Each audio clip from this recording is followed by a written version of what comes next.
All right, guys, we're back for the next phase with Mr. Andy O'Brien. We're going to go over some of the pulling technique, and T-bar is the first one, Andy?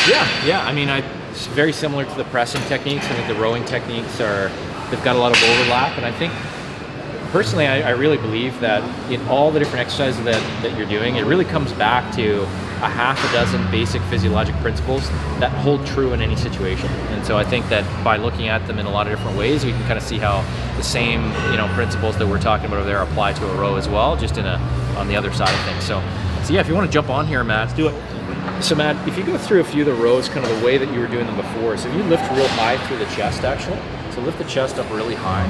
So this is kind of what I was seeing before with Matt, and what I found was he's really active in his upper traps. He's using a fair amount of posterior deltoid through this lift.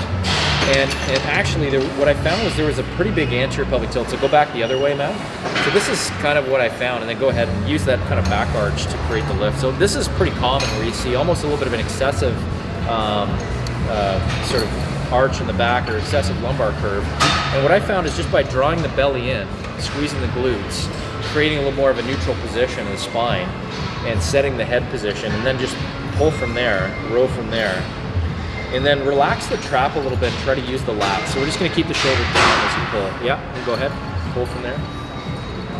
So that humerus is really at 45 degrees, so the same concept.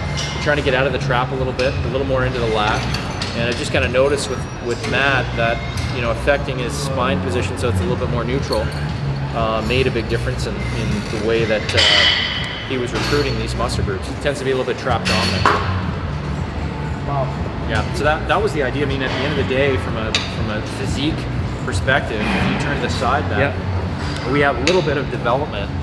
Like a lot of his thickness is at the high part of his chest here. He's got pretty good posterior deltoid development. He's got pretty good upper trap development. But really, from a back perspective, like this is what I would consider a little bit less developed than what's going on up top, especially through the mid part of the back.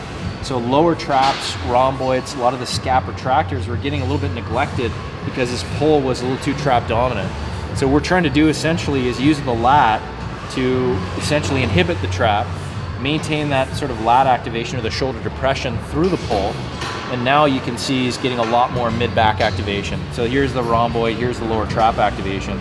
And what happens ironically is if you lift the chest up off of the row pad and you get into this position, you go through a row, you end up getting more trap. If you control your rib flare, do a little posterior pelvic tilt, and then pull from there, you get a lot more mid-back. Oh yeah. And so that's the whole idea, is to try to control that. So. Wow. Yeah. Thing is, I really feel, you turn it on, Andy, I really feel when Andy had me change the mechanics, right in here, I've never felt that much engagement with like 45 pounds before Andy. Yeah. Just doing 5 reps like that, I'm already feeling my You're always going to have to lower the weight. It's not to say lower weight is necessarily better. It's just you're ultimately training a relatively weak muscle group. So find if you don't necessarily drop the weight down, it might be tough to actually make the mechanical adjustment, right? You might go back into those strong muscle groups. So I think just from a control perspective, you might want to drop just initially, train it with some volume, and then start to load it back up as you get stronger.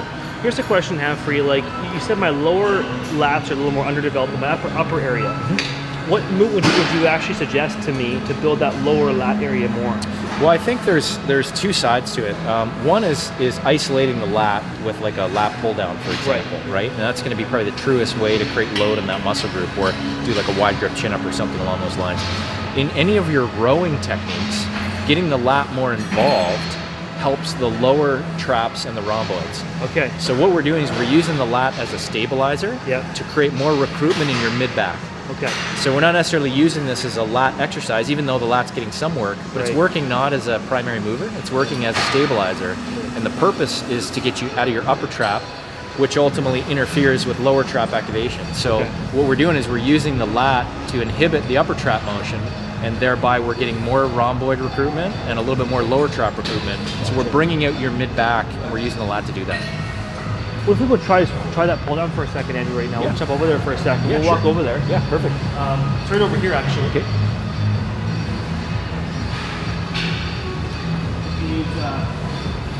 Perfect. Right here. So I've got, let's see, 120 pounds. Yep. Here's how I normally lap, just a little bit lighter, just so I can get the mechanics right. Yep. show you my regular lift. So it's from here. Yeah.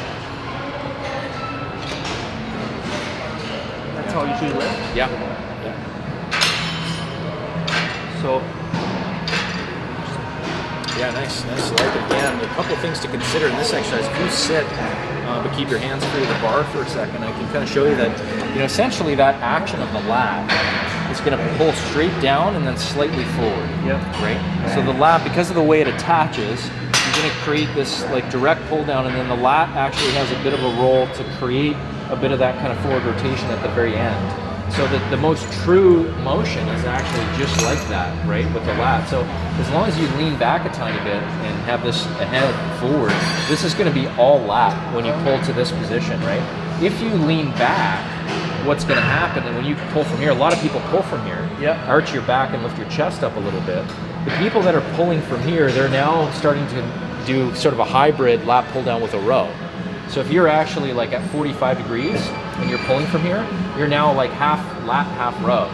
Right? So vertical would be all lat, no row. Okay. Horizontal would be all row, no lat. Okay. So if you're pulling at 45 degrees, you're about half row, half lat. It's like a hybrid. A lot of people don't realize that they're doing a hybrid if they're trying to do this for lat development. Right. Now, if your goal is to use a lat pull down to do like multiple aspects of your back, I actually recommend going at a 45-degree hybrid. Really? Yeah, because some people may use the lat pull down, like I mentioned, I may only be using 8 to 10 upper body exercises for an athlete.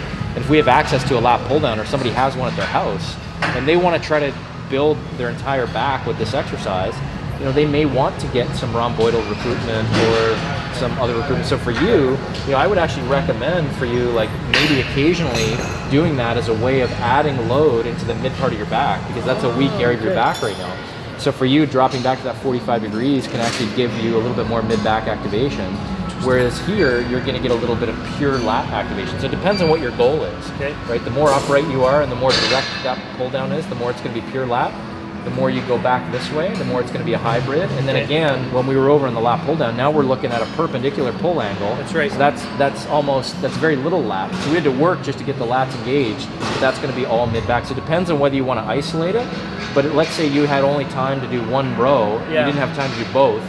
And that happens a lot when you start adding multiple movement aspects of your exercise. So you may be an athlete and you don't have time to do 30 upper body exercises. You need to blend them, and you want to actually now try to recruit more muscles as opposed to isolating the exercise.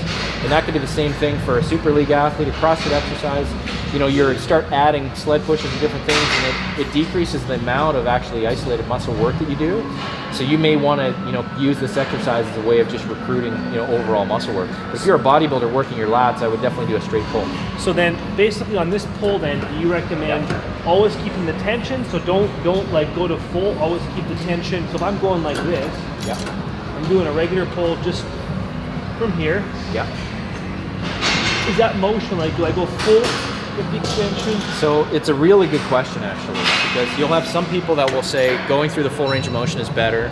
Some people, I think that most bodybuilders who are experienced, those lifters know just anecdotally, without even looking at the physiology, that they get a better muscular response when they don't lock out, right? And that's just instinctive, because when you lock out, you realize the tension goes away from the muscle. Of course. You're losing that time retention. So if you go through that fully locked out position, there's a period of time where the tension of the muscle is totally turned off. Of course. And what you're going to find too is you can actually tolerate more load in the muscle through that mid-range when you're not locking out. So if I told you have to lock out in every rep, you're going to need to drop it down to a certain degree probably, just because it's really difficult to create the movement from there. But at the same time, if your goal is to work on shoulder stability, it might benefit you to do that. So if you jump back in there, Matt. Bring this up just a hair then. Yeah, sure.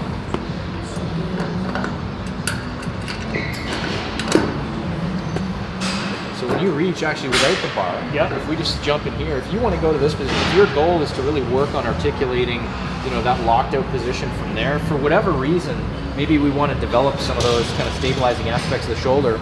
I think it could be really good. So you might, let's say you're that guy who has tons of range of motion, just like the overhead press.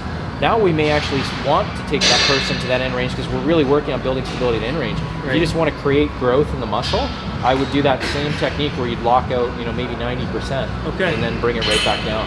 Interesting. Yeah. Okay, wow. So basically, you're saying I can do 2 ways. I can do it from here and do it straight down for the lats. Yep. Or I can lean back and go. Yes. Now it's going to be a little bit of a hybrid. So it's a lat to a row. Yes. Lower lat. Exactly. Okay. But it's minimized the swing. Yeah, for sure. I mean, the swing is neither good nor bad. It's just going to change the muscle activation. So if you want to have a little bit more mid-back activation with the lats as a bit of a hybrid back exercise, I actually like doing it that way. Okay. If you want to train just the lats and sort of eliminate that mid-back activation, isolate the lats and load them as a primary, focus of the exercise, I would pull it straight down. Okay. Now, while we're here, I want to just talk for a second about doing it more like a chin style. Sure. Yeah. Because obviously now we're working that bicep brachii muscle at the same time. Sure. Yeah. How effective is this style compared to overhand? Yeah, it's a real interesting question. So when you jump into that position, this is actually something I haven't really looked at any EMG studies around. This is a good question. I might look it up when we get back, but I think you're going to get way more lat activation with this hand position. Okay. When you're in this position, I think it's going to become a little bit more of a hybrid. You're going to get some lat activation, okay, but you're also going to get some activation of some of the mid-back muscles again. Right. You might actually get some, a little bit more of the serratus anterior muscles. It's interesting. I haven't actually looked at the difference from here to here, but one thing I can tell you is because the bicep is so much more involvement, you're probably going to have like a portion of the lift actually being managed by the bicep. Okay. So you're unloading the back. Okay. So I look at this as, again, more of a hybrid exercise to develop multiple muscle groups that has some lat involvement, some scap retraction involvement, and then some bicep involvement. Okay. So again, to me, it would be an upper body hybrid lift where this is more of a pure lat lift. Gotcha. There's much less flexion of the elbow. Okay. If you look at the motion of the elbow, very rarely you're going past 90 degrees here. Right. Or if you are just slightly, and then look at the amount of motion you have with the elbow here. Makes sense. Just a significant contribution from the bicep. So that has to take some of the contribution out of the lat. Makes so I would look at that as another hybrid exercise that's more almost like total upper body and, a little bit less pure lat. So we can actually really stick here, I can stick here and do like 3 movements all basically in a row where we can basically just do a focused lat only, then do a hybrid style, and then almost flip the hands around and be even more hybrid, and just do it more from this position here. Yeah, absolutely. Like I said, you might be an athlete or somebody who only has like a couple upper body days a week, or you might have 1 upper body day a week, or you might only have room for 5 upper body exercises. If that's the case, some of these hybrid lifts are actually pretty good. Okay. So that's why I believe in every lift. I don't know that there's a right or wrong way to do it. It really depends on what you're after. That's powerful, guys. There you go. 1, 2, 3, 4 back movements, just hammered one after the other on like lats over obviously my lower lat deficiencies. There you go, Andy. Want to add any more to that at all? You pretty much do with those. I think that's good. I mean, I think we talked a little bit about doing some shoulder flies, and again, like I've actually found that theme. If you look at the 3 motions of the shoulder, the shoulder lifts up and it lifts down. Right. It's elevation and depression. Okay. It rotates forward this way, and then it rotates backward this way. Okay. So that's inferior rotation, superior rotation, or anterior posterior.